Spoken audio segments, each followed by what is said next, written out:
আলহামদুলিল্লাহ। অবৈধ ইনকাম যারা করেন, কান খাড়া করে শোনেন, অবৈধ ইনকাম যারা করেন নিজের ক্যাপাসিটি বাদ দিয়ে বাম হাতের ইনকাম এদেশে আছে না নেই? আজ ইউনিয়ন থেকে শুরু করে একেবারে সচিবালয় পর্যন্ত এমন কোন দিক আর বিভাগ নেই যেখানে ঘুষ নেই। না বেশি বলে ফেললাম? এই অবৈধ যারা বাম হাতের ইনকাম করছেন, কান খাড়া করে শোনেন। আপনি দুনিয়ায় আসার 50,000 বছর আগে কে কতটুকু পাবে তার কপালে আল্লাহ লিখে পাঠিয়েছে। আপনি 50 বছর হায়াত পাবেন, এর ভেতরে কি খাবেন কি খেতে পারবেন না সব কিন্তু লেখা আছে। এরপরেও যদি কেউ 2 নাম্বারি করে সম্পদ অর্জন করে, আল্লাহ বলেন পারবে পারবে না তা না, দেখবে চর্মচোখে সম্পদের পাহাড় হয়ে গেছে। কিন্তু ক্ষতি হচ্ছে একটা। ক্ষতি কয়টা বলবো? এটা রাগ হয়ে যাবে। কোরআনে কারিমে আমার আল্লাহ দলিল দিয়েছেন, ওয়ামান আ'রাদা আন যিকরি ফাইন্না লাহু মাঈশাতান দানকা ওয়া নাহশুরুহু ইয়াওমাল কিয়ামাতি আ'মা। জোরে বলেন আল্লাহু আকবার। সূরা তাহা 16 নম্বর পারা 19 নম্বর পৃষ্ঠা 13 নম্বর লাইনের 124 নম্বর আয়াত। এটা আল্লাহ তাআলা বলেন, আমার বিধান আমার আইন কানুনের তোয়াক্কা না করে যারা অবৈধ ইনকাম করবে, আমি আল্লাহ বলছি ওদের জীবন আমি দঙ্কা করে দেব। দঙ্কা মানে সংকীর্ণ। উন্নতি হবে দেখবে চর্মচোখে, 1000 কোটি টাকার মালিক হয়ে গেছে, কিন্তু ওর ভেতরে যদি মানবতা বিরোধী কোনো কাজ থাকে, ওর উপায়ের ভেতরে যদি মানব বিধ্বংসী কোনো উপায় থাকে, বাম হাতের ইনকাম থাকে, ওইটা ওকে আমি ভোগ করতে দেব না। গ্যারান্টি কার? আল্লাহর গ্যারান্টি মিথ্যা হবে? সূরা তাহা 124 নম্বর আয়াত। দঙ্কার ব্যাখ্যায় এই শব্দগুলো আছে। আপনি অবৈধ ইনকাম করে পাহাড় পরিমাণ সম্পদ জমা হবে আপনার নামে, 1000 বিঘা জমি হবে, ব্যাংকের টাকা কোটি কোটি, কিন্তু এই টাকা এই সম্পদ আপনাকে ভোগ করতে আল্লাহ দেবে না। আল্লাহ যদি চ্যালেঞ্জ দেয়, কোন বাবা আপনাকে বাঁচাবে? আল্লাহর চ্যালেঞ্জ, দঙ্কা, ওকে আমি ভোগ করতে দেব না, ওকে আমি দুনিয়া থেকে বিদায় করবো। ওটা ভোগ করার আগেই সবচেয়ে বড় ক্ষতি ওর যেটা, ও মারা যাওয়ার পরে ওই সম্পদগুলো ওর ছেলে মেয়ে, ওর আত্মীয় স্বজন অবৈধ পথে ব্যয় করবে। আর যতগুলো অবৈধ কাজ হবে ওই গনাগুলোর আমল নামায় কবরে ফিলাক্সি লোড হয়ে যাবে। আয়াতটা একটু নিজের দিকে মিলান। আমার মনে হয় এইরকম আচরণ এখন দুনিয়ায় অনেকের জীবনের সাথে মিলে যাচ্ছে। কার কার সাথে মিলছে একটু হাত তোলেন তো। হাত তুলতে যে আবার নামিয়ে ফেলেছে, প্রায় হাত তুলে ফেলেছিল।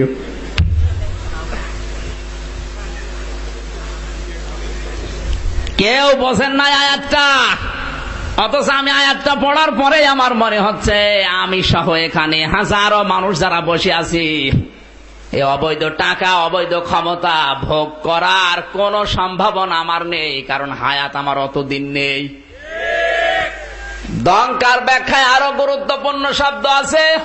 যারা আল্লাহর বিধানের তাওয়াক্কা না করে, আল্লাহ রাব্বুল আলামিনের আয়াত না মেনে, বিধান না মেনে যারা অবৈধ কোন পথ বেছে নেয়, আল্লাহ বলেন ওর পরিবারের যারা আছে ওদের বিরুদ্ধে আমি লাগিয়ে দেই। ওর সন্তান ওর বিরুদ্ধে যাবে, ওর স্ত্রী ওর বিরুদ্ধে যাবে। এই কথা বলছে না কেন? বাইরের থেকে ভেতরের অবস্থাটা বোঝা যায় না। আর যারা অত্যাচার করে দেখবেন ওর বউ কথা শোনে না।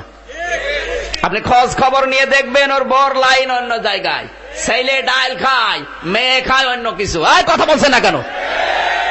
দঙ্কা মিথ্যা হবে। আয় উন্নতি করবে অনেক, কিন্তু বরকত থাকবে না। বরকত দেওয়ার মালিক কে? আল্লাহ। নাহশুরুহু ইয়াওমাল কিয়ামাতি আ'মা। আর একটা ক্ষতি ওর জীবনে, মারা যাওয়ার পরে ওর চোখ থাকবে না, অন্ধ হয়ে উঠবে। চোখ যার নেই তার কাছে জিজ্ঞাসা করেন দুনিয়ার আসল সম্পদ চোখ। কথা বলেন না কেন? মারা যাওয়ার পরে বলবে ক্বালা রাব্বি লিমা হাশারতানি আ'মা ওয়া ক্বাদ কুনতু বাসীরা। হে আল্লাহ, আমার তো চোখ ছিল, তুমি আমাকে অন্ধ করে কেন দিলে? আল্লাহ পাক বলেন ধমক দিয়ে ওকে আমি বলবো ক্বালা কাযালিকা আতাতকা আয়াতুনা ফানাসিতাহা ওয়া কাযালিকাল ইয়াউমা তুনসা। হে বান্দা, তোর সামনে আমার নবী, আমার রাসূল, আমার আলেম বান্দারা ঠিক এইভাবে আমার আয়াতগুলো প্রকাশ করেছিল, জানার পরেও তুই ভুলে গিয়েছিলি, আমাকে মানিস নাই। আমি আজকে নিজের এই জবান থেকে তোকে ভুলে গেলাম। তুই যে আমার বান্দি ছিলি, বান্দা ছিলি, কোনদিন আমার কুদরতের জবানে তোকে আর ডাক দেব না। কিয়ামতের এই কঠিন ময়দানে আল্লাহ যদি আপনাকে বান্দা বান্দি বলে ডাক না দিয়ে ভুলে যায়, কি হবে ওই সময় চিন্তা এখন করা দরকার না মরণের পরে করবেন? এই বলুন। বিশ্বনবী হাদিসের ভাষায় জানিয়েছেন, খুদুল আতা মাদামাতান ফাইদা সারা রিশওয়াতান ফিদ্দিনে ফালা তাখুযুহু আলাস্তুম বিতারিকিহি ইয়াবনাকুমুল ফাকর ওয়াল হাজা। হে পৃথিবীর উম্মতরা শোনো, যতদিন পর্যন্ত হাদিয়া পর্যায়ে থাকে ততদিন গ্রহণ করবা, কিন্তু হাদিয়া যদি ঘুষের পর্যায়ে চলে যায় ওইটা আর গ্রহণ করা যাবে না। আজ হাদিয়া কোন জায়গায় আছে না ঘুষ হয়ে গেছে? বাংলাদেশের অনেক সেক্টর আছে, আমি বিশ্ববিদ্যালয় থেকে দেখেছি, যেটা অনেক জায়গায় এমন আছে অনেকে চেষ্টা করছে ভালো থাকার জন্যে, ইসলামের ওপরে জীবন যাপন করার জন্যে, কিন্তু উপরওয়ালার চাপে পেরে দেয় না। কথা বললি না কেন? প্রশাসনের ভেতরে, চিকিৎসা বিভাগের ভেতরে, বিচার ব্যবস্থার ভেতরে, যতগুলো ব্যবস্থা বাংলাদেশে যত বিভাগ আছে অধিকাংশ গুলো আমার ঘাটাঘাটি করা শেষ। কারণ ভার্সিটিতে তো শুধু আর সিলেবাসের বই পড়ানো হয় না, বিশ্ববিদ্যালয় মানে উন্মুক্ত জায়গা। এখান থেকে যে জ্ঞানটা আমি পেয়েছি এই বাংলাদেশ সম্পর্কে, আমি 228টা রাষ্ট্র সম্পর্কে কম বেশি পড়েছি। আমার যতটুকু ধারণা, অনেক মানুষ কোরআন শুনে হাদিস শুনে নিজে একটু সংশোধন হয়, তো উপরওয়ালা চাপে পারে না। এরকম পরিবেশ দেশে আছে না নেই? অনেকে উপরওয়ালার চাপে পেরে দেয় না, উপরওয়ালা চাপ দেয় উনি সব ভুলে যায়। এখন যারা উপরওয়ালার চাপে পারে না এরা বলছে হুজুর আমরা করব কি? এই জায়গায় আসতে আমার কমপক্ষে 10 লাখ টাকা দিয়ে তারপরে আশা লেগেছে, এরকম জায়গা আছে না নেই?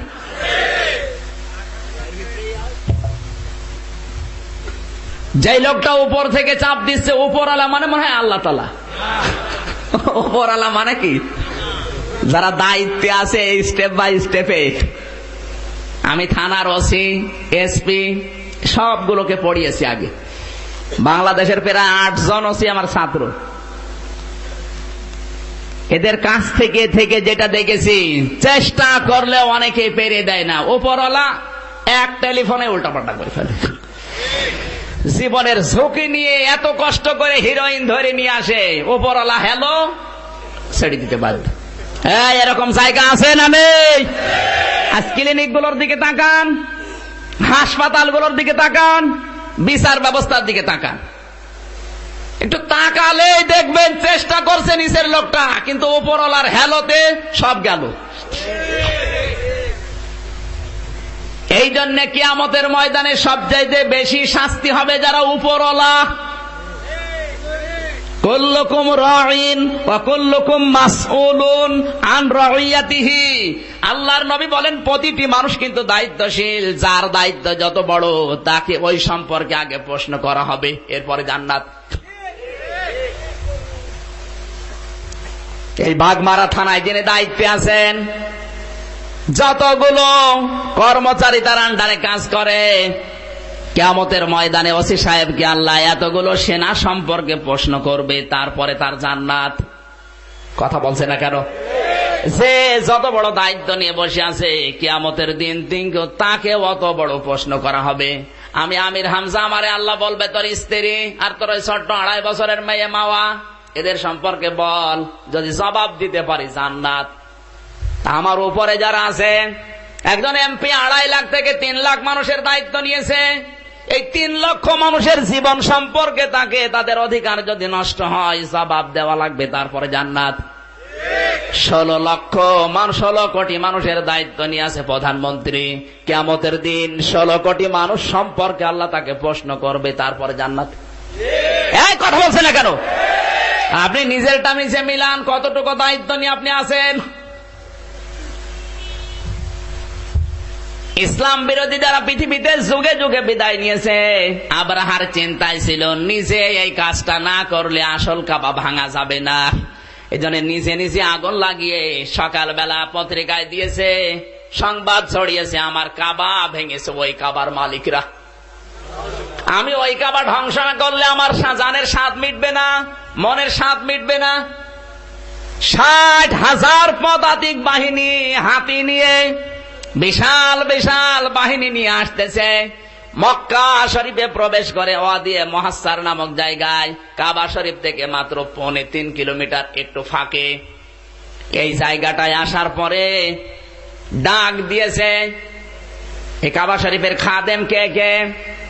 আল্লাহর নবীর দাদা, আপন দাদা আব্দুল মুত্তালিব, তিনি প্রধান দায়িত্বে ছিলেন। আব্দুল মুত্তালিব 1 নম্বরে, এই জন্য তার 200 উট, ভেড়া, বকরি সব আটকিয়েছে আগেই। তাকে আটকানোর পরে খবর দিয়েছে আসো। ও যখন গেছে বলছে, তুমি কি? আমি দায়িত্বে আছি কাবা শরীফের খাদেমের, তুমি আমার উট ভেড়া এগুলো দিয়ে দাও। আব্রাহা ডাক দিয়ে বলে, আব্দুল মুত্তালিব, শুনেছিলাম তুমি জ্ঞানী মানুষ, আমি এসেছি কাবা শরীফ ধ্বংস করার জন্য। মনে করলাম তুমি আমার কাছে কাকতি মিনতি করবে না, তুমি তোমার নিজের ছাগল ভেড়া উট নিয়ে ব্যস্ত, তোমার তো বুদ্ধি বলতে কিছু নেই। আল্লাহর নবীর দাদা আব্দুল মুত্তালিব বলে, আব্রাহা, ছাগল ভেড়া উট গরুগুলোর মালিক আমি, এজন্য ওগুলো আমার দরকার ফিরিয়ে দেন। কাবার মালিক আমি না, আমি কাবার খাদেম। কাবার মালিক যিনি, আমি তাকে বলেছি তার যদি ইচ্ছা হয় সে কাবা রক্ষা করবে। সুবহানাল্লাহ বলতে পারেন না? এখানে একটা শিক্ষা আছে। কাবা শরীফের ভেতরে ওই সময় 360টা মূর্তি ছিল। আব্দুল মুত্তালিব কিন্তু একটা মূর্তির কাছেও কিছু বলে নাই। বলেছে? কাবার দরজা এবং হজরে আসওয়াদ পাথর যেখানে, এই একটুখানি ফাঁকা জায়গা, এই জায়গার নাম মুলতাজিম। আল্লাহর নবী বলেন, কেউ যদি এই দরজাটার পাশে ধরে দোয়া করে, মহান আল্লাহ ওই দোয়া ফেরত দিতে লজ্জাবোধ করে। আব্দুল মুত্তালিব ওখান থেকে এসে চাবিটা কাবার দরজায় ঝুলিয়ে কেঁদে কেঁদে বলে, কাবার মালিক, আমার সামর্থ্যের বাইরে, কারণ 60,000 সৈন্য নিয়ে এসেছে, আমি পারলাম না, আমি তো শুধু খাদেম ছিলাম, তোমার দরবারে আমি চাবিটা দিয়ে গেলাম, এর ভেতরে যারা আছে আমি জানি এদের কোনো ক্ষমতা নেই। আব্দুল মুত্তালিব জানতো 360 জন বসে আছে দেবতা, কেউ কিছু করতে পারে না। এখানে কাবার মালিক একজন, তার হাতে আমি চাবি দিয়ে গেলাম, তুমি কাবাটা রক্ষা করো। নিজের আশপাশে আত্মীয় স্বজন যারা আছে তাদেরকে নিয়ে নিরাপদ এক পাহাড়ে আশ্রয় নিলেন, কারণ আল্লাহর গজব নাজিল হবে, এখানে কোনো সন্দেহ নেই। যে হাতিটা সামনে ছিল, হাতিকে পিটাচ্ছে, নাম তার মাহমুদ। তাফসিরে ইবনে কাসিরে লিখেছে, এই হাতির নাম ছিল মাহমুদ। যত পিটায় হাতি সামনে যেতে চায় না, কারণ হাতি জানে যেখানে নিয়ে যেতে চায় আল্লাহর ঘর কাবা। কথা বলেন না কেন? বন্য প্রাণী যারা, এদের অভ্যাস হচ্ছে যেখানে যেটা যেতে চায়, সামনে যে লিডার থাকে ও যদি কোনো দিকে যায় সবাই যাবে সেদিকে। সামনের যেটা, ও যেহেতু বসেছে, পেছনে যারা ছিল সব বসে গেছে। এত পিটায় উঠতে চায় না। একটা হাতি বন্য প্রাণী, সে আল্লাহর ঘর কাবা শরীফ চেনে। কথা বলেন? বাংলাদেশের যে হাতি, এ হাতি আল্লাহর কাবাও চেনে নাই, কাবা শরীফকে গালি দিয়েছে। কথা বলেন ঠিক কিনা? ওর ভাগ্য ভালো জেলখানায় ছিল, যদি বাইরে থাকতো এই জানোয়ারের মনে হয় পশম পর্যন্ত খুঁজে পাওয়া যেত না। এ সমস্ত কাজ কারবারগুলোর দ্বারা যা হচ্ছে ভালো হচ্ছে। কিছুই বোঝেন নাই নাকি? যা হচ্ছে কিছুই বোঝেন না।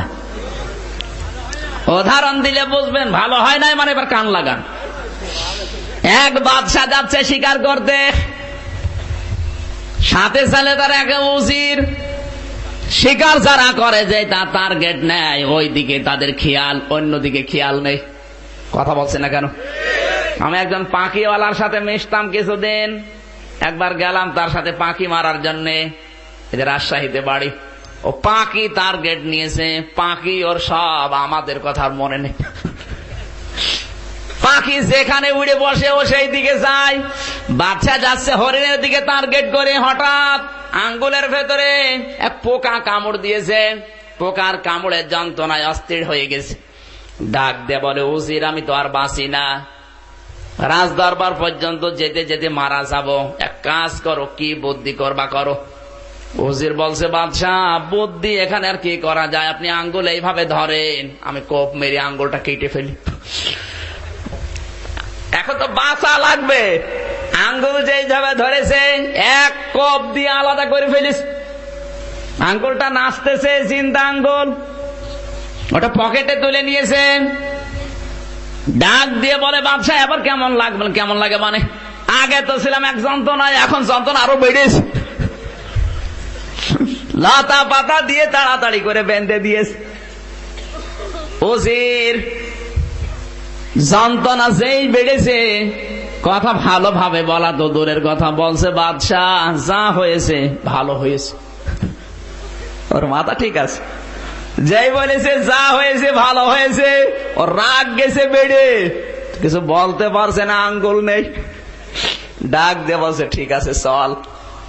বাড়ি গেছে, পেয়াদাদেরকে বলে, 4 বছর জেল দিয়ে দিলাম, আমার আঙ্গুল কেটে ফেলে আবার বলছে যা হয়েছে। বলেন, জেলখানায় দেওয়ার পরে 1 বছরের মাথায় বাদশা আবার গেছে শিকারে, একটা হরিণকে টার্গেট নিয়ে গিয়ে যাচ্ছে, যেতে যেতে এত দূরে গেছে আর ফিরে আসার সেরকম রাস্তা পাচ্ছে না।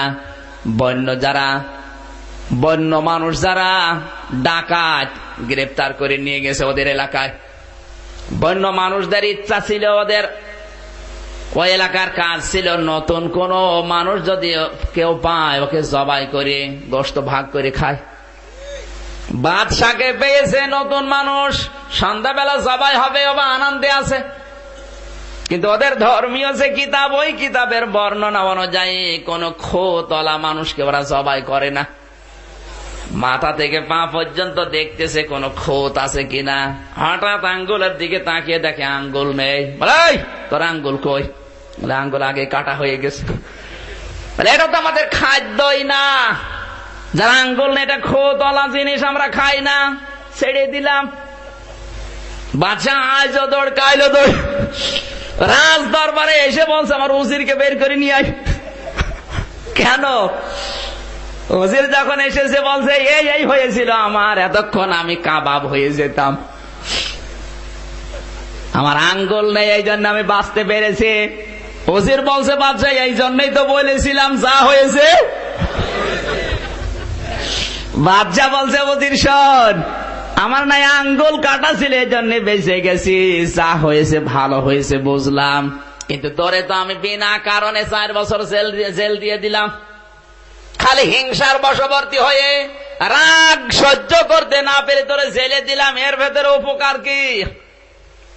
উজির বলে, বাদশা এর ভেতরে উপকার আছে, আপনি যদি আমার জেলে না দিতেন অবশ্যই সঙ্গে করে নিয়ে যেতেন, আর সঙ্গে করে নিয়ে গেলে আপনাকে তো ওরা ছেড়ে দিত, কারণ আপনার আঙ্গুল নেই, আমি কাবাব হয়ে যেতাম। আপনি আমাকে ছেড়ে রেখে জেলখানায় রেখেছিলেন, এই জন্য আমি বেঁচে আছি, এই জন্য যা হয়েছে। কথা বলুন,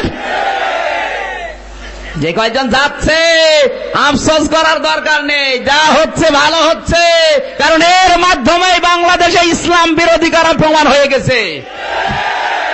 এর ভেতরে কারা দাড়ি টুপি পাগড়ি নিয়ে ইসলাম বিরোধীদের সমর্থন করে, এটাও প্রমাণ হয়ে গেছে। সাথে সাথে এটাও প্রমাণ হচ্ছে কোরআনে কারিমের জন্য কারা জান বাজি রেখে ময়দানে জীবন দিচ্ছে। কথা বলুন,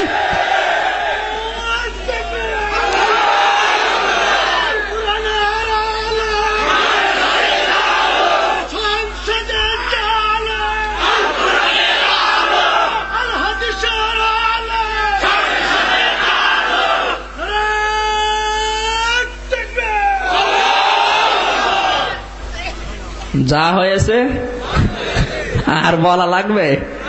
কে যেন বলল না, যা হয়েছে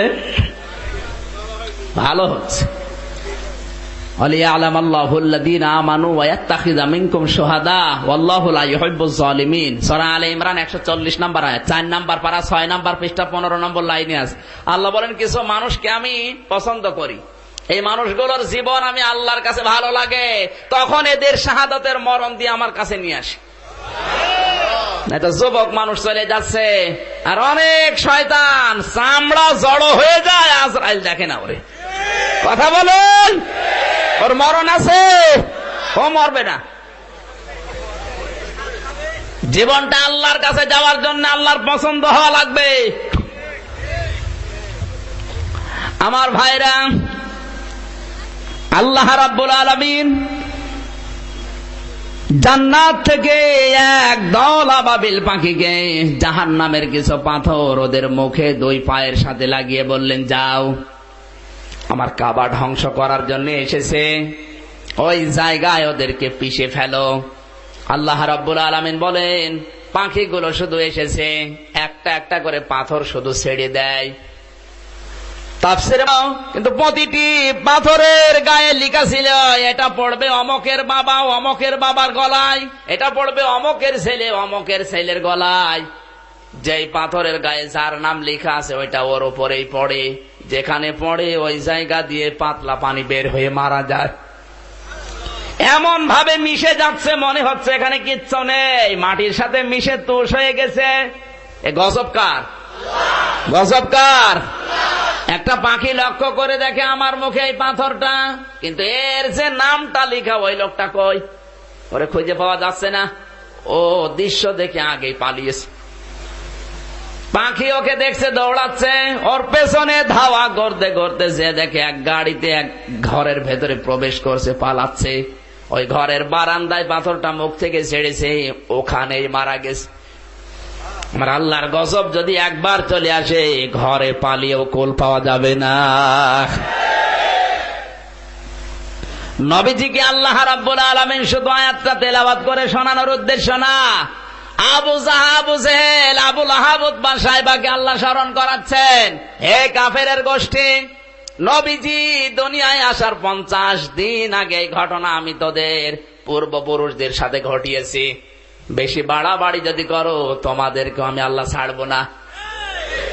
কথা বলেন, 50 দিন আগের ঘটনা এই। তোমরা কাবা শরীফের দোহাই দিয়ে ইনকাম করে খাও, কাবার মতো আল্লি সেজে বসে আছো, হাজার হাজার লক্ষ লক্ষ রিয়াল এখান থেকে উপায় হচ্ছে তোমাদের। সাবধান হয়ে যাও, আমি যে নবীকে পাঠিয়েছি এ কাবার মালিক আমি, আমার নবী পাঠালাম, তার প্রতি বিশ্বাস না করে, তার আনিত কিতাব না মেনে মন মতো জীবন চালাবে। আমি আল্লাহ আবরাহার সাথে যা করেছি ঠিক ওই কায়দায় ওইটাই তোমাদের সাথে করব। আলাম ইয়াজআল কায়দাহুম ফি তাদলিল। আমার আল্লাহ বলেন, হে নবী, আপনি কি দেখেননি ওদের ষড়যন্ত্রগুলো আল্লাহ কিভাবে নস্যাৎ করে দিয়েছিলেন? এই আয়াতের তাফসিরে মুনিরে মুফাসসির লিখেছেন, এই কান লাগান, এখানে শিক্ষা আছে।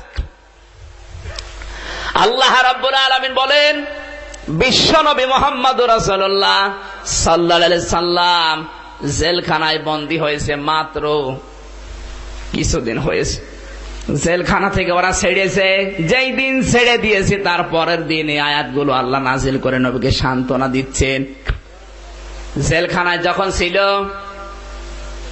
আল্লাহ রাব্বুল আলামিনের এই নবী জেলখানায় পড়ে আছে অন্ধপ্রকোষ্ঠে, শুধু একা না, 53 জন সঙ্গী সাথী নিয়ে, 42 জন পুরুষ আর 11 জন মহিলা। এই 53 জন নিয়ে শিয়াবে আবি তালিব, যেটা কাবা শরীফের একটু ওই পাশে, বিশ্ব নবীর ঘরের ওই সাইডে, ওটা এখনো পর্যন্ত মার্ক করা আছে। জাবালে আবু কুবাইসের পেছনে একটা পাহাড় 3 জায়গা দিয়ে ঘেরা, ওইটা ছিল সৌদি আরবের ওই সময় কেন্দ্রীয় জেলখানা, কারাগার। পৃথিবীর ময়দানে প্রত্যেকটা দেশের যেহেতু একটা করে আইন বানানোর জায়গা থাকে, নাম তার সংসদ ভবন। নাম কি? আরো জোরে বলেন। ভারতের সংসদের নাম হচ্ছে লোকসভা, আমেরিকার সংসদ ভবনের নাম হচ্ছে হোয়াইট হাউস, বাংলাদেশে সংসদ ভবনের নাম সংসদ ভবন। আবু জেহেল যেহেতু রাষ্ট্র ক্ষমতায় আছে, ওর একটা সংসদ ভবন ছিল, নাম কি? দারুন নদওয়া। এই বৈঠকে সিদ্ধান্ত নিয়ে তড়ি ঘড়ি করে, বিচার ব্যবস্থার তোয়াক্কা না করে তড়ি ঘড়ি করে আল্লাহর নবীকেও জেলখানায় দিয়েছে 53 জন সাথী সহ। কান লাগিয়ে বাস্তবতার সাথে মিলান। যদি কারো জীবনের সাথে মিলে যায়, এ আয়াতের দোষ, আমার দোষ, এ আয়াতের দোষ। সাধারণ আইনের তোয়াক্কা না করে তড়ি ঘড়ি করে একটা আইন পাশ করে ফেলেছে। আমার আল্লাহ কোরআনে কারিমে আয়াতটা তার ওই 3টা অপশন সহ আইনটাকে কোরআনে কোট করে দিলেন। কারণ আবু জেহেল হয়তো আর 20 বছর পরে থাকবে না, আবুল আহাব 20 বছর পরে থাকবে না, কিন্তু আবুল আহাবের রক্ত দিয়ে দুনিয়ায় যারা তৈরি হবে, কিয়ামত পর্যন্ত তার নাতি পুতিরা থাকবে। তারাও ঠিক এই কায়দায় আবু জেহেলের এই 3টা অপশন রাখবে। ওয়াইযি ইয়ামকুরু বিকাল্লাযীনা কাফারু লিয়ুসবিতুকা আও ইয়াকতুলুকা আও ইউখরিজুকা ওয়া ইয়ামকুরুনা ওয়া ইয়ামকুরুল্লাহ ওয়াল্লাহু খায়রুল মাকিরিন। জোরে বলেন আল্লাহু আকবার।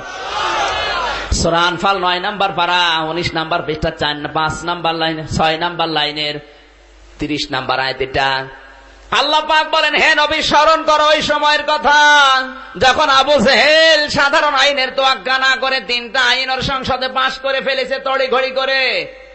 ওরা 3টা আইনের ভেতরে 3টা অপশন রেখেছে। 1 নাম্বার, ওরা আপনাকে বন্দী করবে, লিসবিতুকা, আমরণ কারাদণ্ড দিয়ে দেবে। লিসবিতুকা মানে কি? আমরণ কারাদণ্ড। আও ইয়াকতুলুকা, অথবা ফাঁসি দিয়ে হত্যা করবে। আও ইউখরিজুকা, অথবা আপনাকে দেশ থেকে ওরা তাড়িয়ে দেবে, আপনার নাগরিকত্ব বাতিল করে দেবে। আবু জেহেল 3টা কাজ করবে, আল্লাহ একটাও করবে না। বলেন ওয়ায়ামকুরুল্লাহ, আমার আল্লাহ বলেন আমি ওদের ষড়যন্ত্রের বিরুদ্ধে মোকাবেলার জন্য লেগে গেলাম। আমি আল্লাহ কি কি কৌশল লাগবে, আপনাকে বাঁচানোর জন্য কি কি কৌশল অবলম্বন করা লাগবে, আমি আল্লাহ নিজে ওই কৌশলগুলো অবলম্বন করলাম।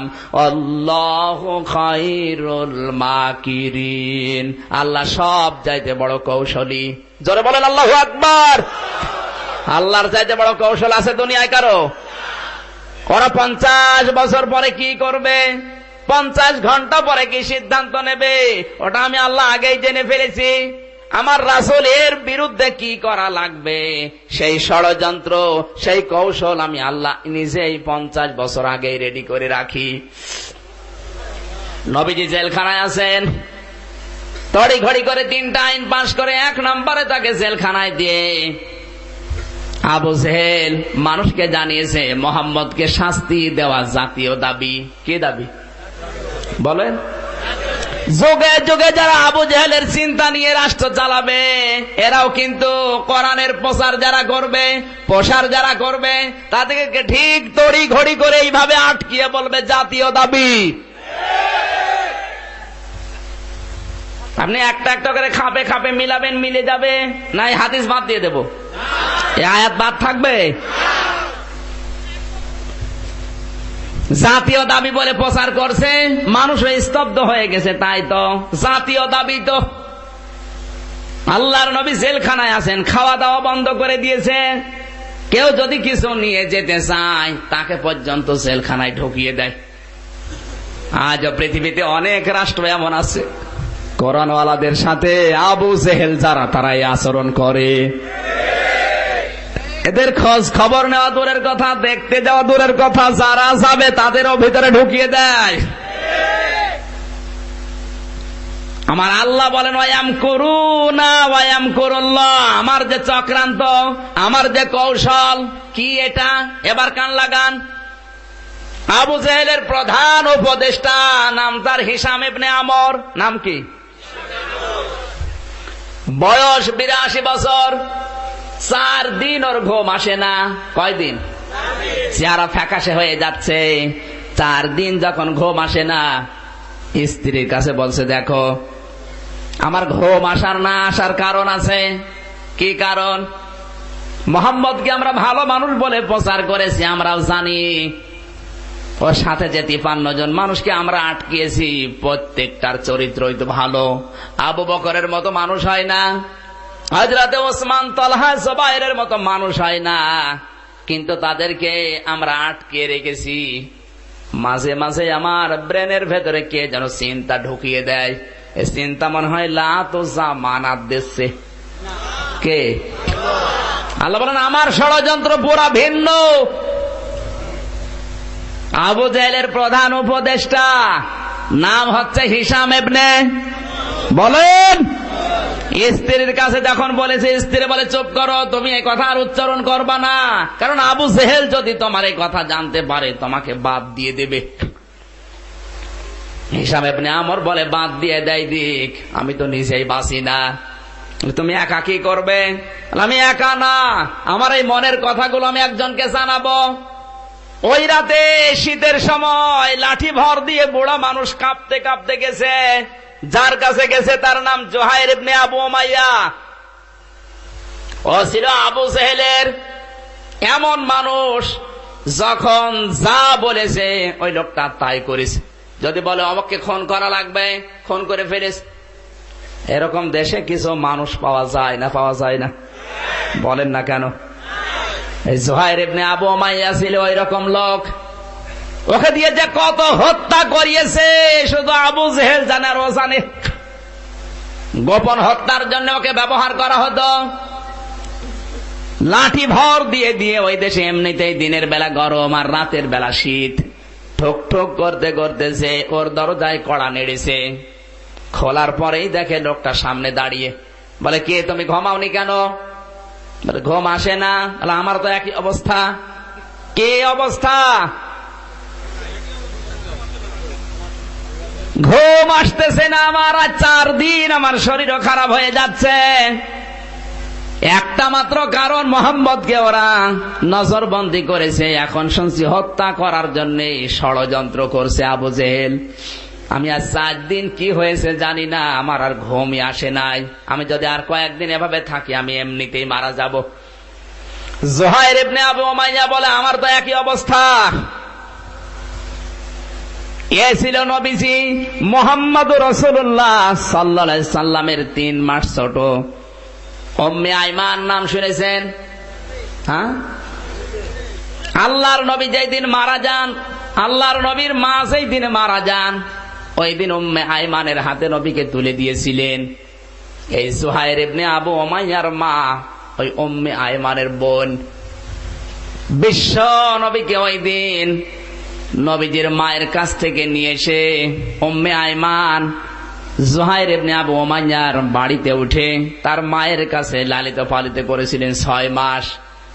আল্লাহর নবীর 3 মাসের ছোট ছিল এই সন্ত্রাসী। বারবার আমার মা আমাকে ডাক দিয়ে সন্ধ্যা বেলায় বলেছে, জুহাইর তুমি বলে ডাকাত, সন্ত্রাসী, তোমার নাম শুনলে এলাকার মানুষ ভয় পায়। কিন্তু আমি 2 বছর অন্ধ ছিলাম, আমি টের পাইনি। আজকে সকালবেলা শুনেছি আমার মোহাম্মদকে নাকি তোমার নেতা গ্রেফতার করেছে। তুমি আমার সন্তান, তোমাকে বলছে তুমি মস্তানি করো, অসুবিধা নেই, তোমাকে দেখলে মানুষ ভয় পায়, আমার অসুবিধা নেই।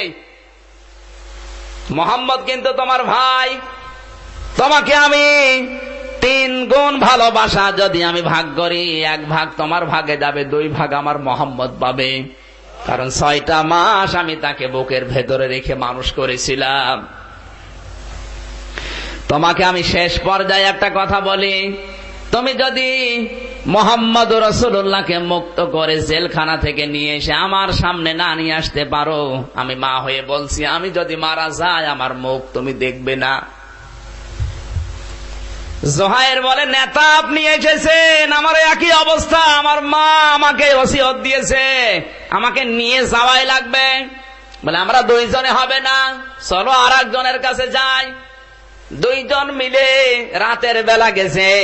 মতঈম ইবনে আদি আর এক সন্ত্রাসী, আবু জেহেলের টাকা কামাই করা মেশিন। এরকম অনেক নেতা বাংলাদেশে আছে, কিছু সন্ত্রাসী পালন করে। এই কথা বলছে না কেন? নিজে কোনো অন্যায় অ্যাক্টিভ না, কোন অপরাধে অ্যাক্টিভ না, এগুলো দিয়ে চালায় টাকা কামাই করা মেশিন। রাজশাহী নেই, সব কুষ্টিয়ায় আছে। এই লোকটার নাম ছিল মতিউম ইবনে আদি। ওর ঘরের কড়া নাড়ানোর পরেও বেরিয়ে এসেছে, ডাক দিয়ে বলে, কি এত রাতে দুইজন বড় বড় মহান মানুষ? বলে, আমরা এমনি আসি নাই, ঘুম আসে না আমাদের। কিসের কারণে? মোহাম্মদকে গ্রেফতার করে জেলখানায় দিয়েছে, আমরা জানি যে সে ভালো মানুষ, এখন শুনছি তাকে মেরে ফেলবে। তুমি বলো কি করা যায়? মতিম বলে, আমার অবস্থা একই, তোমরা দুইজন এসেছো আর সারা দিন আমার 3টা ঘটনা ঘটেই গেছে। এই মোহাম্মদকে বন্দী করার 15 দিন আগে আমার যে সন্তানটা এখন দেখতে পাও, 3 বছর 15 দিন বয়স, এই 3 বছর মোহাম্মদকে আমরা আটকিয়ে রেখেছি জেলখানায়। এই সন্তানটা হওয়ার 15 দিন পরে মোহাম্মদ এসেছিল আমার বাড়িতে। ওর মুখ থেকে মুখের লালা আমার এই সন্তানের মুখে দিয়েছিল। ওই দিন থেকে আমার সন্তানের মুখ দিয়ে আতরের ঘ্রাণ বের হয়। ওর ওই যে মুখ দিয়ে যে থুতু আসে, ওইটা যদি কেউ পানিতে গলিয়ে কোন রোগের নিয়ত করে খায়, ভালো হয়ে যায়। এতগুলো কথা বলতেছে আর চোখ দিয়ে পানি ঝরছে, এত বড় সন্ত্রাসীর। 2 নম্বরের বিষয়, আমার বউ আমাকে আজকে জানিয়েছে, আমার এই ছেলেটা মাঝে মাঝে যে কথাগুলো বলে প্রায় কথাই সত্য হয়, কারণ জন্মের 5 মাসের ভেতরে আমার সন্তানটা কথা বলা আরম্ভ করেছে। গুরুত্বপূর্ণ বিষয়ে আজকে আমার সন্তানটা আমার কানে ধরে গলা ধরে বলেছে, বাবা, যে মোহাম্মদের জন্য এত বরকত তোমার সংসারে আসে, যে মোহাম্মদের জন্য এত বরকত দুনিয়ায় তুমি দেখতে পেলে, তাকে নাকি জেলখানায় আটকিয়ে রেখেছো তোমরা। তোমাকে বলছি আমি, যা ছোটকাল থেকে বলেছি, একটা কথা কিন্তু মিথ্যা হয় না, সবই সত্যে পরিণত হয়ে যায়। আজকে আমি দেখলাম মুহাম্মদুর রাসূলুল্লাহকে যদি আপনি মুক্ত না করেন, আমি কিন্তু মনে হয় আর বাঁচবো না। এই কথাটা শোনার পরে আমার স্ত্রী সন্তানকে কোলে নিয়ে আমাকে জানিয়েছে, তোমার কারণে আমার ছেলেটা মরতে বসেছে। তুমি যদি মোহাম্মদকে ছাড়িয়ে আনতে না পারো, তোমাকে আমি ডিভোর্স দিয়ে বাবার বাড়ি সকালে ছেলে নিয়ে চলে যাব। আরে ভাই, তোমরা দুইজন এসেছো, আমার তো নিজের সংসারই টেকে না। এদিকে আমার ছেলে মারা যেতে বসেছে, আর এদিকে আমার বউ বিদায় নিতে বসেছে। আমার সংসার ঠেকাতে হবে। এই জন্য এই মুহূর্তে আমার জাতীয় দাবি, সংসার ঠেকাতে হলে মোহাম্মদ বের করা লাগবে। আপনার ষড়যন্ত্র আর কয় দিক থেকে? আল্লাহর ষড়যন্ত্র 4 দিক থেকে। ইন্না বাতশা রাব্বিকা লাশাদীদ ইন্নাহু হুয়া ইয়াবদিউ ওয়া ইউঈদ।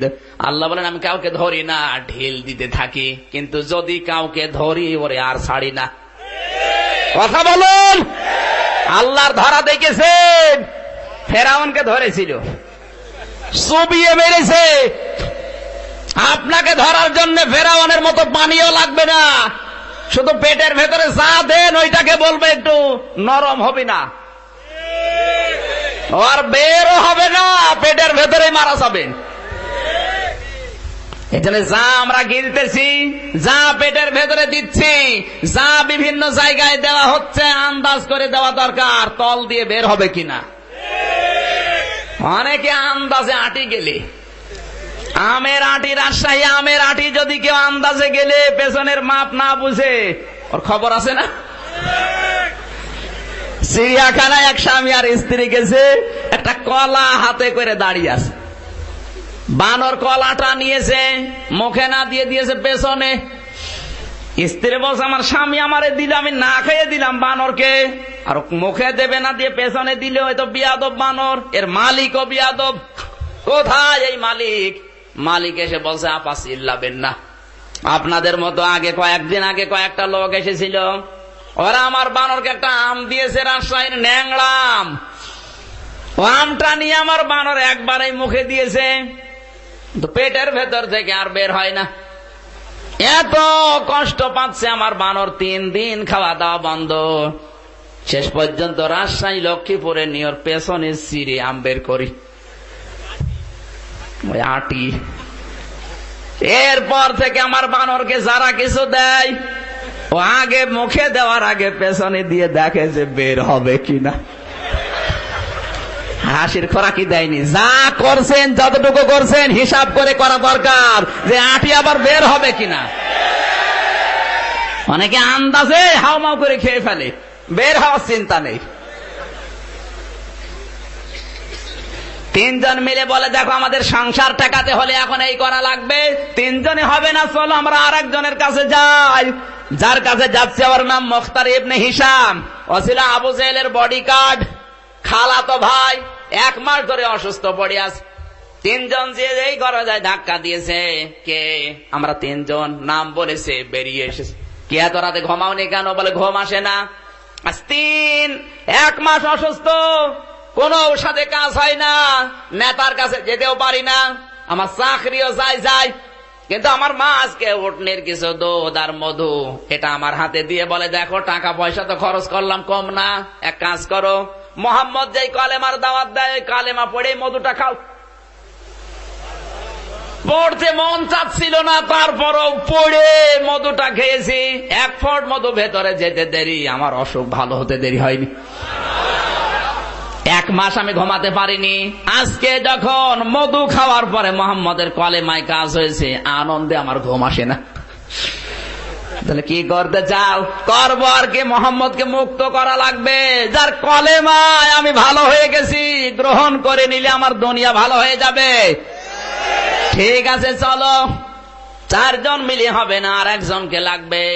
ওরা 4 জন মিলে গেছে। যেই লোকটার কাছে, তার নাম ছিল জাইমা ইবনে আসওয়াদ। জাইমা ইবনে আসওয়াদ ইবনে আব্দুল মুত্তালিব। এই লোকটা ছিল মুরব্বী, কিন্তু ঠান্ডা মাথার খনি।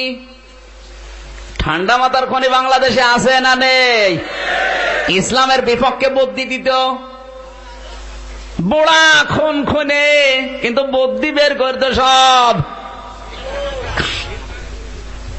এই লোকটার পরিচয় হচ্ছে জাইমা।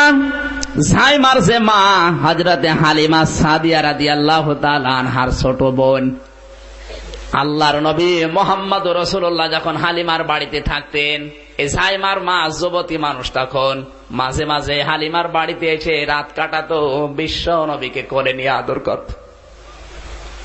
এই জাইমার মা শুনতে পেরেছে নবী মুহাম্মদ রাসূলুল্লাহ জেলখানায়, ডাক দিয়ে বলে, জাইমা, আমি মুহাম্মদ রাসূলুল্লাহকে চিনি, তাকে ছোটবেলায় কত আদর করেছি।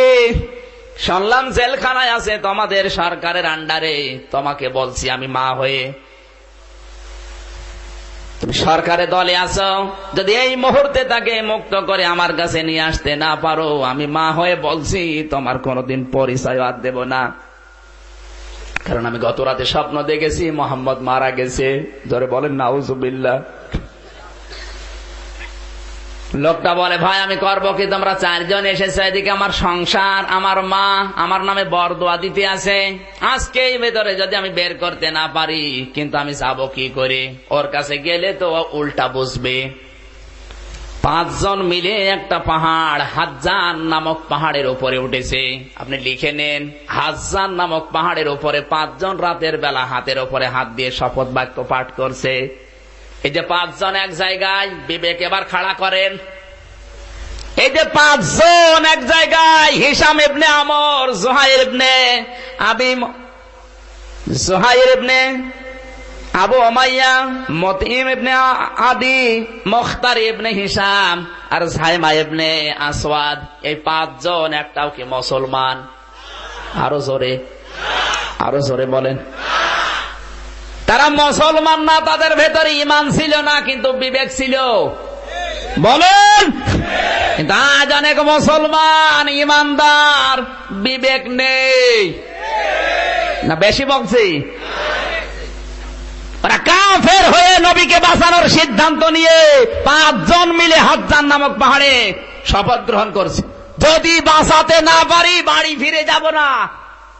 আর আমরা মুসলমান হয়ে আরো কোরআনের মানুষদেরকে হত্যা করার ষড়যন্ত্রে মেতে উঠেছি। শয়তান 70 লক্ষ বছর ইবাদত করেছিল। 70 লক্ষ বছর ইবাদত করতে গিয়ে একদিনও একটা গুনাহ করে নাই। কি কথা বোঝা যাচ্ছে? 70 লক্ষ বছর ইবাদতের ভেতরে একটা গুনাহ করেছে শয়তান? করে নাই।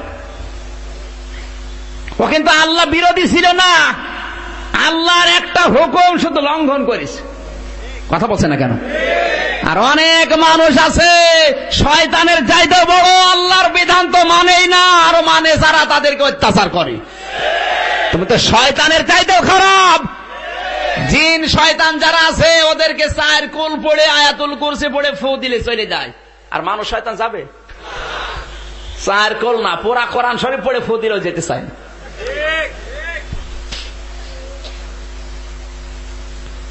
5 জন মিলে সিদ্ধান্ত নিচ্ছে তুমি আগে কথা বলবে, এরপরে আমি তোমার কথায় সায় দেব। রাতের বেলায় গেছে আবু জেহেলের বাড়িতে, ডাক দিয়ে বলেন তা দরজা খোলেন। 5 জন মন্ত্রীর উপদেষ্টা মিলে এসেছে। আই পাগলরা এত রাতে কি, ঘর খোলেন, ভেতরে চলেন। প্রথমে আসওয়াদ, জাইমা ইবনে আসওয়াদ কথা তুলেছে, নেতা আবু জেহেল, আপনি যে মোহাম্মদ রাসূলুল্লাহকে জেলখানায় রেখেছেন 53 জন সঙ্গী সাথী সহ, কারণ কি? আবু জেহেল বলে পাগল, এর কারণ বোঝো না, তোমার মন্ত্রী থেকে বাদ দিয়ে দেব। বলে কারণটাকে বলেন। কারণ হচ্ছে এই, যে কালিমার দাওয়াতটা দেয় ওটা যদি মেনে নেয় আমাদের বানানো নিয়ম নীতিগুলো আর চলবে না। আবু জেহেল ভালোভাবে জানতো এটা সত্য নবী। কথা বলুন, কিন্তু মানে নাই একটা কারণে, কারণ এই কথা যদি আমি মেনে নেই, আমি যে আইনগুলো বানিয়েছি এই আইনগুলো চলবে না, এই জন্য মানে নাই। আজ পৃথিবীতে যারা কাফের এরা জানে আলেমরা যে কথা বলে মিথ্যা না, নবীদের ওয়ারিস দ্বারা এটা মিথ্যা কথা বলে না, কিন্তু এগুলো মেনে নিলে আমরা যা বানিয়েছি এগুলো চলবে না, এই জন্যই বিরোধিতা, অন্য কোনো কারণ নেই। কথা শোনার পর পরেই জুহাইর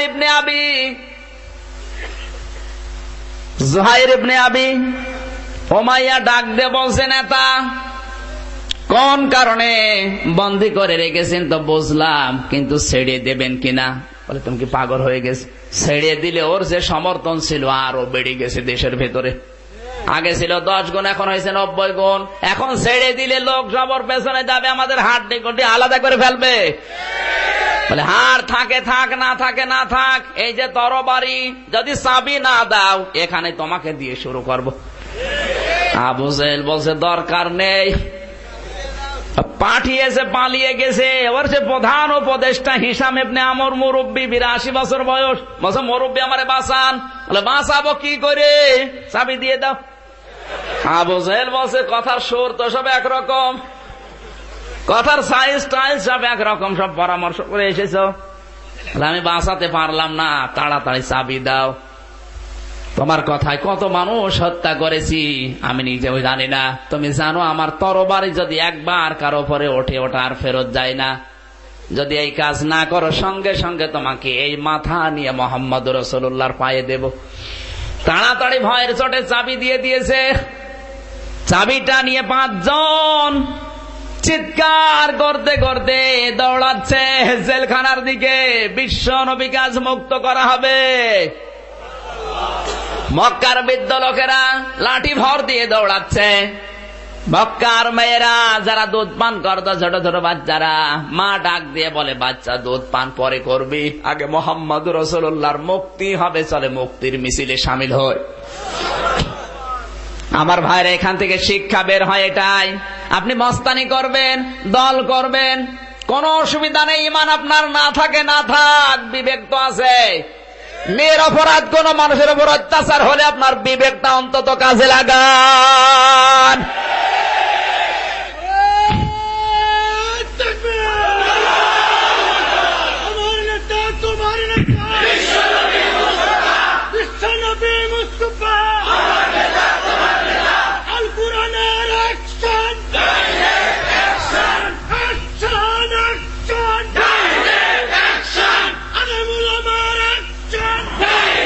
সম্মানিত ভাইরা,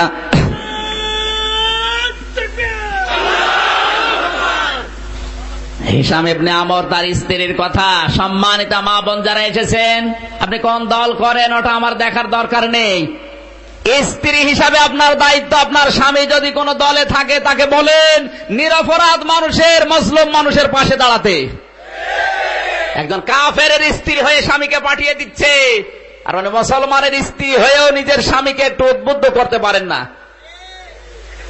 জুহাইর ইবনে উমাইয়া, আবু উমাইয়ার সন্তান, তার নাম ছিল জুবরা ইবনে মুতিম। ছোট্ট বাচ্চা, 3 বছর 15 দিন বয়স, ডাক দিয়ে বলে, বাবা তুমি তো জানো আমি ছোটকাল থেকে যা বলেছি সব সত্য হয়ে যায়। তুমি যদি এই নিরপরাধ মানুষের পক্ষে না দাঁড়াও, আমি কিন্তু কয়েকদিনের ভেতরে মারা যাব। তোমাকে বাবা বলে আর কেউ ডাকবে না। ছোট্ট ছোট মাসুম বাচ্চা যারা আছেন, ছোট ছেলে হোক মেয়ে হোক, আপনার উচিত আপনার বাবা, আপনার বড় ভাই, যারা কোনো দায়িত্বশীল, এই মানুষগুলোকে জবরার মতো এই ওসিয়তটা করা যায়, বাবা আপনি দলে আছেন, নিরপরাধ মানুষের পেছনে দাঁড়ান। কথা বলেন না কেন? স্ত্রী যারা আছেন, স্ত্রী হিসাবে আপনার দায়িত্ব এই। মা যারা আছেন, আপনার সন্তানকে ওসিয়ত করেন মুতিঈম ইবনে আদির মার মতো, হে বাবা তুই যদি সত্যের পক্ষে না দাঁড়াস, তুই যদি নিরপরাধ কোন মানুষের পক্ষে না দাঁড়াস, তাহলে আমাকে মা বলে ডাকবি না। আপনি এই সমস্ত ওসিয়ত গুলো সন্তানকে করেন। 5 জন মিলে যখন জেলখানার তালা খুলেছে, নবীজি দাঁড়াতে পারেন না। হিশাম ইবনে আমরকে ধরে যখন দাঁড়িয়েছে, তাকিয়ে দেখে বিশ্ব নবীর পেটের ভেতরে পাথরের টুকরা বাঁধা। আল্লাহর নবী 3 বছর একাধারে জেলখানায় আছেন, খাবার নেই, পানি নেই, পাহাড়ের এই ছোট্ট ছোট্ট গাছের পাতা খেয়ে খেয়ে পায়খানা পর্যন্ত ছাগলের নাদির মতো হয়ে গেছে। ইসলাম এইভাবে এসেছিল। বিশ্ব নবী মুহাম্মদুর রাসূলুল্লাহকে মুক্ত করে ডাক দিয়ে বললেন, ইয়া মুহাম্মদ সাল্লাল্লাহু আলাইহি সাল্লাম, ইন্নাকা আতিকুন মিন আইয়ি হাযা মিন ইয়াউমিন হাযা, তোমাকে আজকে থেকে আমার মুক্ত করার জন্য এসেছিলাম, জেলখানায় আর থাকা লাগবে না, মুক্ত করে দিলাম। এই হচ্ছে কায়দাহুম ফি তাদলিল। আমার আল্লাহ কোন কৌশল, কোন দিকে কোন পানি গড়িয়ে দেয়, পৃথিবীর কেউ হিসাব করে না, হিসাব শুধু আমার আল্লাহর কাছে আছে। কাবা শরীফে এখন যারা যান, লক্ষ্য করে দেখবেন এই আবাবিল পাখিগুলো এখন এই সাক্ষ্য বহন করছে। তাহাজ্জুদের সময় যারা নামাজ পড়তে যান, কিসির মিসির করে। 3:30টার সময় একবার যে দেখি কিসির মিসির আওয়াজ হচ্ছে। যারা ঝাড়ু দেয়, খাদেমদেরকে বললাম, ভাই কিসির মিসির আওয়াজ কিসের? বলে আবাবিল পাখির। এদের পায়খানা তো দেখি না, বলে পায়খানা নেই। আর 16 বছর আমি কাবা শরীফ ঝাড়ু দেই, কোনদিন এই পাখিদের পায়খানা দেখার ভাগ্য আমার হয়নি। এদের যখনই পায়খানার বেগ হয়, কাবা থেকে উড়ে চলে যায়, দূরে পায়খানা করে আবার কাবার চত্বরে এসে হাজির হয়। আবাবিল এখনো দুনিয়া থেকে বিদায় নেয়নি, দুনিয়ায় এখনো আবাবিল আছে। জোরে বলেন ঠিক কিনা? আল্লাহ রাব্বুল আলামিন বলেন, হে নবী, তারমিহিম বিহিজারাতিন মিন সিজ্জিল, এর ভেতরে হাজারো হাজারো হাজারো কথা লুকিয়ে রেখেছে। কষ্ট হচ্ছে না? না মানে রাত বিরাই 1টা বেজে যাচ্ছে।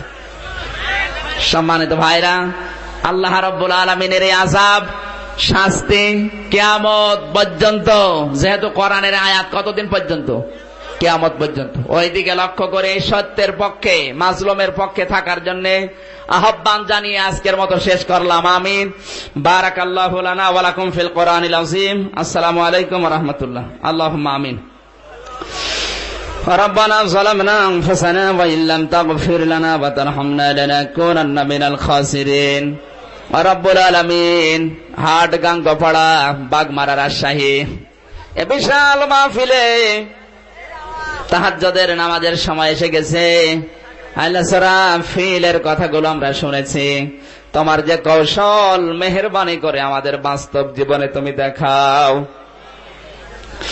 কোরআনে কারিমের আয়াত শোনার পরে যে শিক্ষাগুলো পেয়েছি, বাস্তব জীবনে শিক্ষাগুলো মেনে নেওয়ার তৌফিক দাও। অনেকের মন মানসিকতা আবু সেহেলের মতো, আবু লাহাবের মতো, আল্লাহ তাআলা এই মন তুমি দূর করে আবু বকরের মতো তৈরি করে দাও। রব্বুল আলামিন, তুমি যদি এই মাহফিলে খুশি হয়ে কিছু সওয়াব দিয়েই থাকো, আল্লাহ কোটি কোটি গুণে বাড়িয়ে দাও। কিয়ামতের যিনি সুপারিশ করে জান্নাতে নিয়ে যাবে, ওই নবীর রওজায় পৌঁছিয়ে দাও।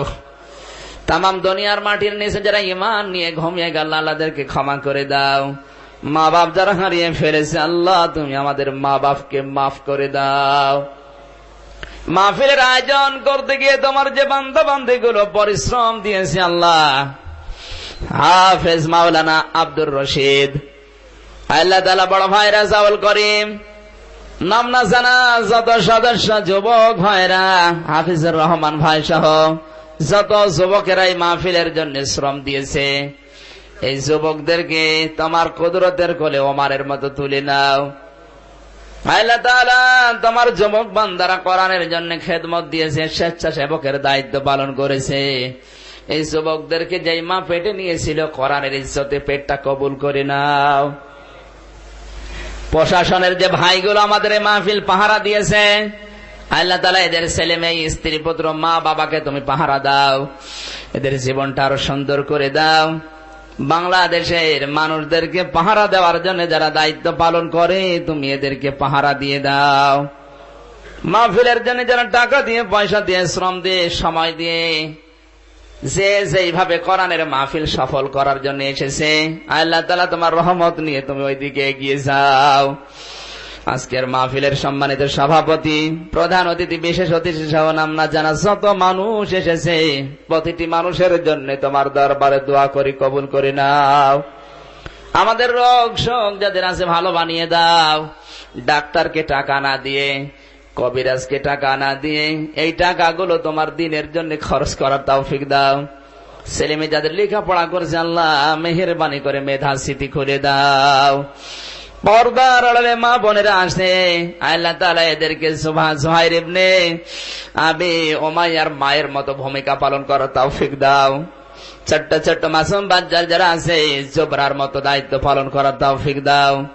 রব্বুল আলামিন স্ত্রী যারা আছে, হিশাম ইবনে আমরের স্ত্রীর মতো কোরআনে কারিমের পক্ষে অ্যাক্টিভ হওয়ার সুযোগ করে দাও। মা বোনদের সংসারে শান্তি দাও। ছেলে মেয়ে যাদের দিয়েছ, চোখের শীতলতাকারী বানিয়ে দাও। এই মাহফিলটা আগামীতে কোরআনের জন্য বিশাল আকারে মঞ্জুর করে নাও। রব্বুল আলামিন তোমার কৌশল আলাদা, কি দেখাবে আমরা জানি না। সূরা ফিল আমরা এমনি পড়ি নাই, আলাম ইয়াজআল কায়দাহুম ফি তাদলিল আমরা দেখতে চাই। রব্বুল আলামিন মুসলমানদের ঈমানের পরীক্ষায় তুমি মেহেরবানি করে সাহায্য পাঠাও। কাশ্মীরের মুসলমানদের বাঁচাও, মায়ানমারের রোহিঙ্গাদের মুসলমানদেরকে তুমি রক্ষা করো আল্লাহ। সর্বোপরি বাংলাদেশের মুসলমানদেরকে তুমি বাঁচাও। আমাদেরকে পানি দিয়ে মারো, রোগ দিয়ে মারো, জলোচ্ছ্বাস দিয়ে মারো। রব্বুল আলামিন তুমি কাফের মুশরিকদের হাতে আমাদের মার খাওয়িও না। রব্বুল আলামিন আমরা আর কত মার খাবো আল্লাহ, আমাদের ঈমানটা তুমি মজবুত বানিয়ে দাও। সূরা ফিলের বাস্তব নমুনা আমরা দেখতে চাই। আল্লাহ তাআলা যা ছিল শব্দ বলতে পারলাম না।